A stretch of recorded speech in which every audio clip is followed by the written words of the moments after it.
Hi, Hello. Oh, finally in. hi, Aditya. Yeah. Hi, Yeah, hi, Indian. Mohit. Yeah, hi. Hi, Mohit. Hi.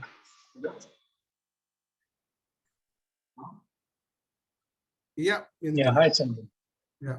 Yeah, welcome both of you to the Master of Growth again. So we Thank missed you. that day. Yeah, sorry for that. No So problem. let's start. We can start, right? Yeah. Yeah. Sure. Yeah. So please introduce yourself and please give us tell us about your journey again. Sure. Okay. Sure. I'll get started.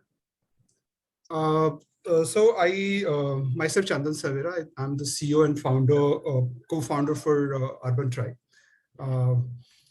We started our journey with Urbantribe about 6.5 years ago, and but primarily about myself, I come from a small village in Bihar.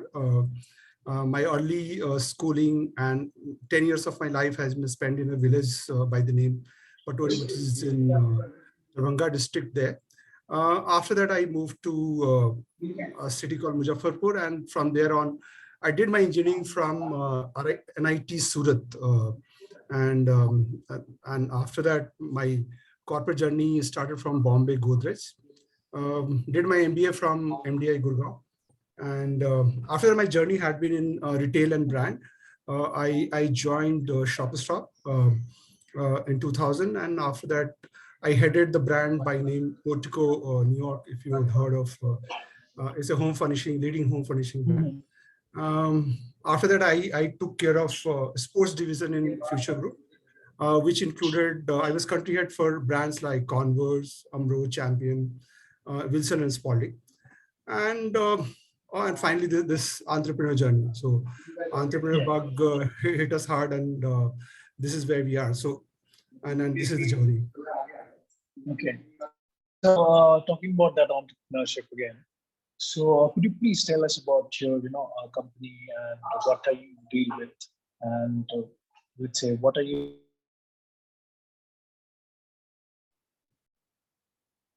Yeah, so we lost you in between. Yeah. So My before, voice is so breaking. before, Sorry? so before we head into that, I would like to introduce Aditya also, who is also online. Yeah, sure. I'm Yeah. very much sorry for that. So Yeah. Aditya, you want to take it here? Take it up here. Yeah, sure. So, hi guys, I'm Aditya. I'm one of the founding members, and I'm the chief marketing officer for Urbantribe.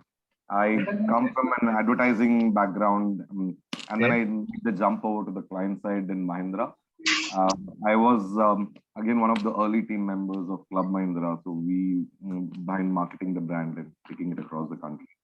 Then I moved on to set up my own agency. Before me, Chandan, and our mutual friend Rajiv, we used to keep meeting yearly, discuss ideas, where is an opportunity at, what's the next sunrise sector going to be.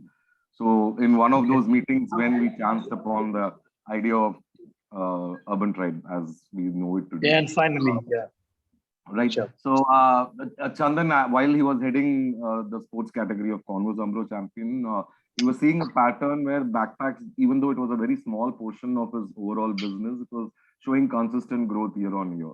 So he set me and Rajiv out on a chase to find out what's that about. I mean, is that a trend that we are spotting, early trend that we are spotting? Turned out he was bang on the buck, in knowing there is going to be a boom coming, because the travel segment at that time was growing at about 350% year on year in India. And it was at that time, bags as such, other than VIP, there were barely any challenges for the spot. It was non-branded market. It's still about 88% of the whole backpack luggage industry as a whole. So we saw a clear opening where we could come in there, and we didn't want to enter with a very generic range of Me Too bags, which is what VIPs and every other product in the market was doing. We thought we'll start. Chandan, majority of our team are engineering mindset, so we thought we'll reverse engineer from usability to a product. Instead of us building features, we thought we'll identify how is the product beneficial to a customer and then build it backwards. So we realized, and in the process, we also discovered that the world is moving into from a we to me in terms of market, building products and market. you would have one TV per home, and then it became one phone per person. It goes, invention comes in macroscopic, microscopic level. We saw there is a hyper personalization mode on. People don't want one generic bag, which a 50-year-old will carry, a college kid will carry. So we started building bags for executives. We started building bags for people who are into fitness and also do to work every day. And so we started looking at cases where they're using multiple bags. We start combining them in a single solution. So that's how our brand came to be, how it's known today in the market. Okay. So talking about that, so I just wanted to know that if I just ask you, what is your take in, let's say, what is your take on wow customer experience? So generally, see, ideally, that's what there needs to be a point. I'll just just elaborate that particular topic. So as you know that customers are not restricted right now, because if you see 10 years back or 7 years back, 8 years back, generally the customers were from the big cities, right? The tier 1 cities. Absolutely. Right now, people are they have smartphones in their hand. They have technology in their hand with them as well, and they are from different parts of the country again. Absolutely. So 10 years back, every other business, every other online company, so they target generally to the tier 1 cities like from Mumbai, Delhi, Bangalore, Calcutta. Right now, people are from let's say Ludhiana, from Chandigarh, from let's say district from Kerala. They have their technology in their hand. They have some smartphone in their hand. So on that particular note, so what is your take on wow customer experience? Because that pretty much kind of carved the position of our brand in the market too. Like we started completely by wanting to be a digital brand rather than, and both the founders of the brand, both Rajiv and Chandan, come from hardcore retail. Chandan was in fact one of the founding members of Shopper Stop. He was running the very first Shopper Stop in Mumbai when it started. Right. So, and they built brands, Portico, which was completely large format modern trade stores. It was completely done through Lifestyles of the World, home furnishing. And these guys were again first to foray. But there was a clear trend by 2012 that the audience was shifting from mall shopping experience to an online shopping experience, and entry barriers were far lesser online compared to your offline, which meant investing heavily in retail fixtures, training staff. So we figured, okay, we don't need all those distractions. We'll start by building good product and taking it directly to the customer online. So our entire business model was built around foraying using marketplaces. So we were one of the first brands to have clearly documented product with all the features mentioned. We had like content, product videos that we were the very first brand to actually push product videos for. I mean, each bag we designed, we treated it like a bike, how a Hero Motors or a Bajaj treats their bike. Every bag. Never a Bajaj ad. It will be a Pulsar ad. It will never be a Bajaj ad trying to sell a Pulsar. So that's the way and our audience was able to connect directly because they saw the usability right when they see the product. They don't need to hear the story about who I am, Urbantribe, because I know, it's like I keep using this analogy in our office in most of our meetings that it's like giving birth to a child. When the child is born, we can decide, parents usually say, bacha engineer hoga, bacha doctor hoga. But as the child grows is where it figures out what it's going to be. So pre-deciding, to a certain extent, it helps you raise the child right, but then the child evolves into its own person. Yeah, we should I wanted to add to this also that for Urbantribe, I mean, we were very clear and we're still very clear that who we want to be and who we want to be for, So we have divided the tribes. Let's say Urbantribe, we have clearly mentioned that we're going to be solving the urban commuters problem. So that's very clear. So that stands us out. Every bag that we have done is for each tribe. Let's say we have not made one bag and one bag for all, So we understand that every tribe, which is maybe gamer, which is maybe biker, maybe a gym goer, maybe office goer per se, or maybe let's say women tribe, which is working women tribe probably.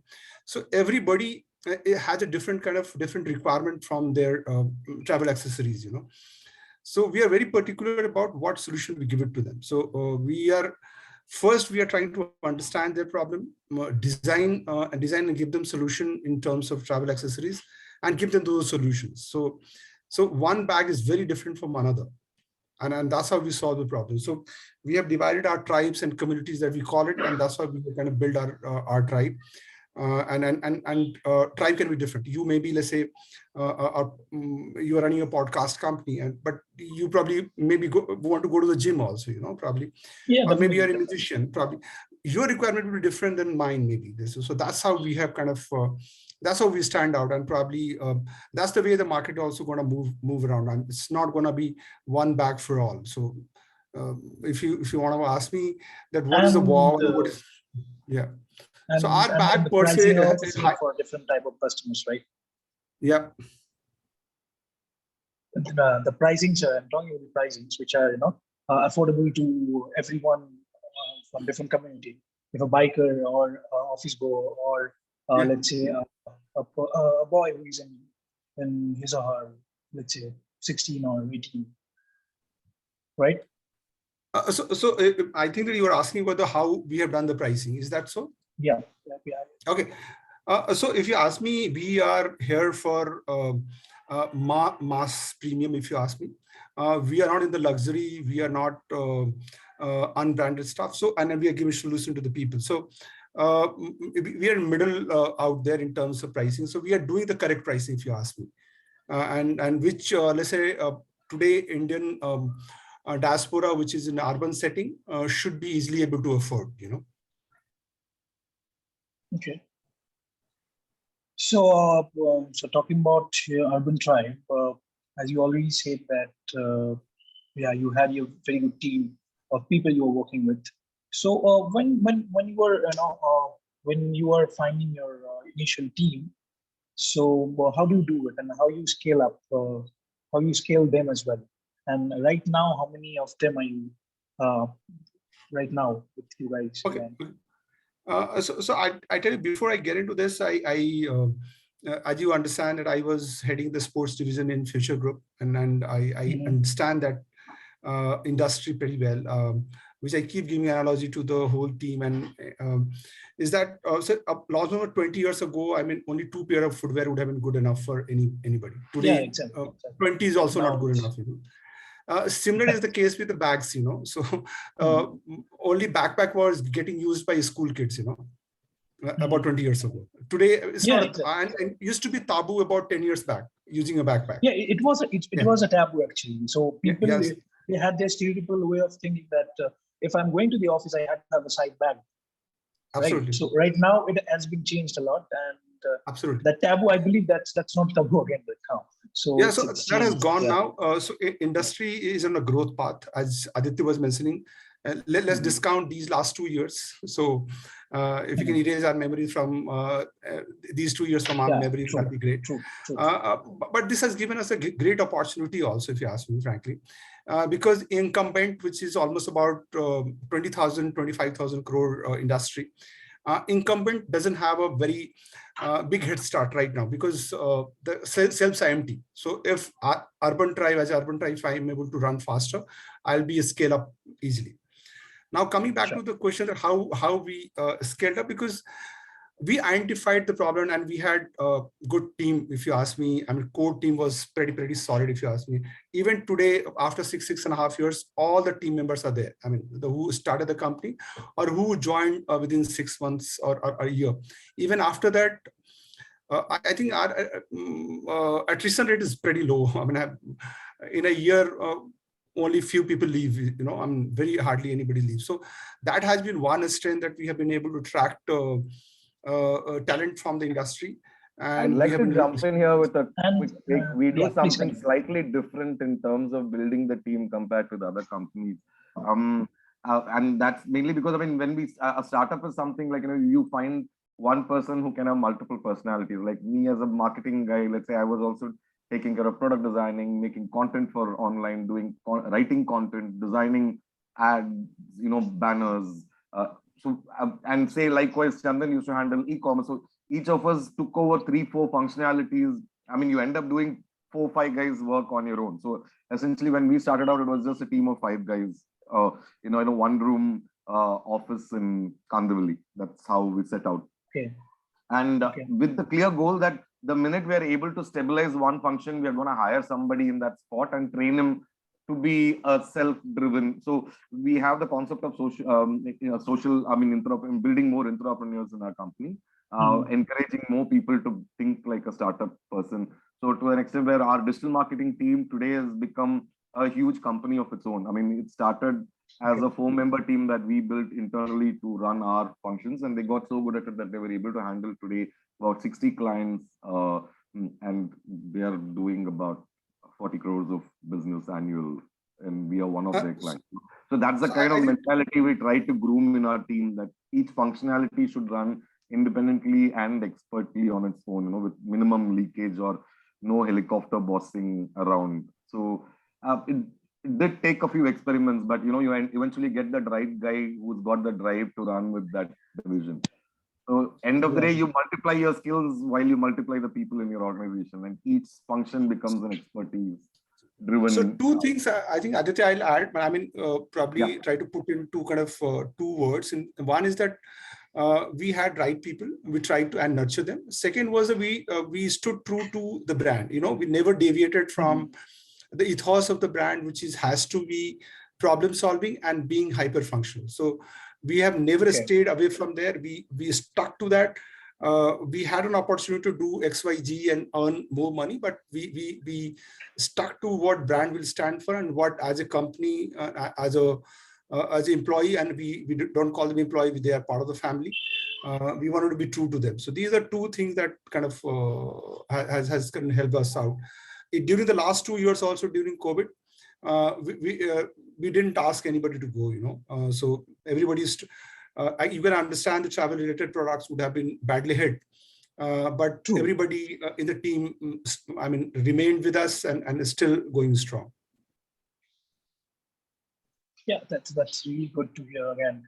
And talking about challenges, so I believe you said that few of your members left at that point of time. But your core team is again there with you.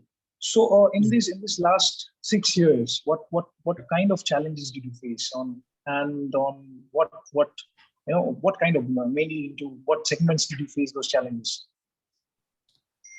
So challenges, if you ask me, but if I can name it, few of them, GST, demonetization, COVID would be the external factors that kind of hit us.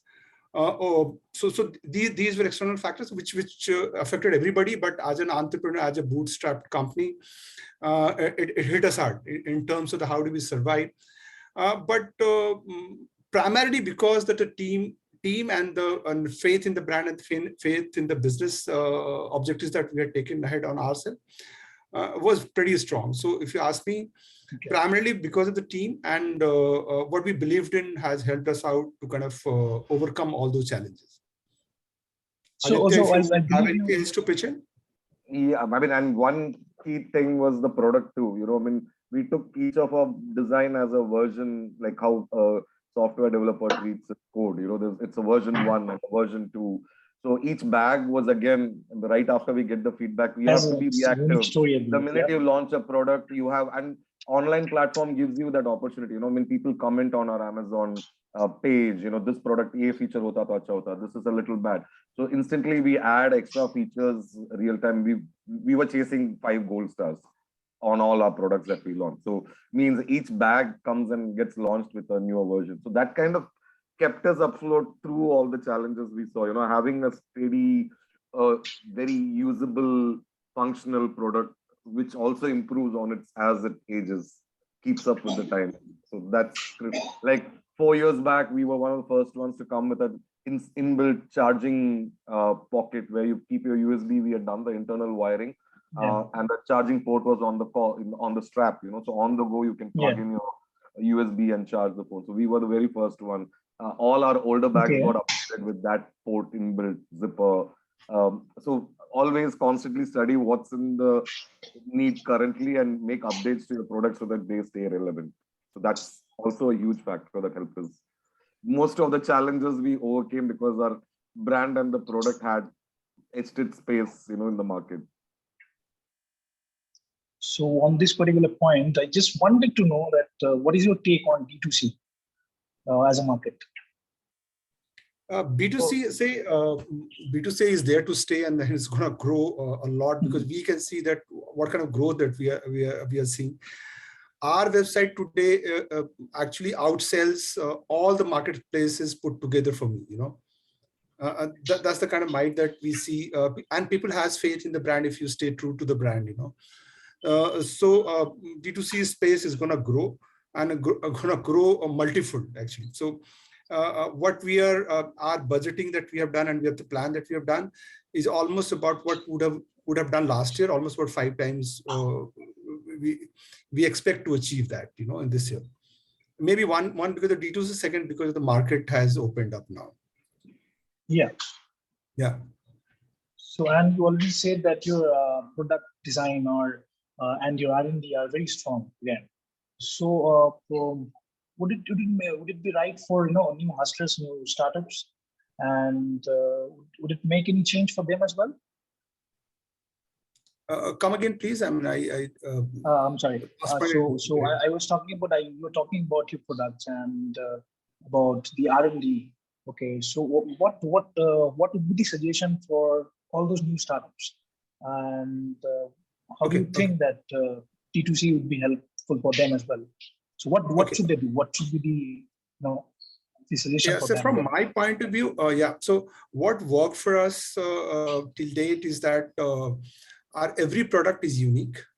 Let's say if Indraneel has to see our product, I mean, Indraneel has to say that this is the best product in that category, at least. That's where we pride in our products. Product by product, we are best in our category. So if I have to give it to somebody who goes to the gym and goes to the office also, and I have to give that back to him, which is, by the way, the name of the bag is FitPack Pro. There is no bag like that in the country, or maybe in the world also. So my suggestion would be to the new startup companies and the founders is that whatever they're bringing to the table has to be unique. The proposition has to be correct to the target audience. They have to identify the target. It can't be generic product, probably the market leader in our category has to cater to across the country, maybe about 10,000 retail stores. You can start with the small, I mean, I can only be finding a very niche position and space in the market that you're operating in, and being able to reach out to the target audience at an optimal cost. I think that those are two things any D2C brand should consider. I mean, even since we started, there have been 7 other brands that's come in the same bag space. One of them is focusing on just canvas-based products. One of them is focusing, each of them have found their niche and been true to that instead of trying to be a VIP. I think you would end up growing to that spot too, but then you always stay true to your niche when you're starting out.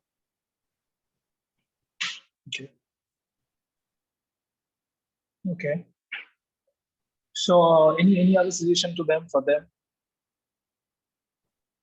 I mean, they say success is determined with the perseverance. I mean, apart from anything else. Obviously, there's a formula, but if you ask me one thing, that what will determine, even despite having the best formula to success, which is the product, maybe right targeting, the perseverance has to be there.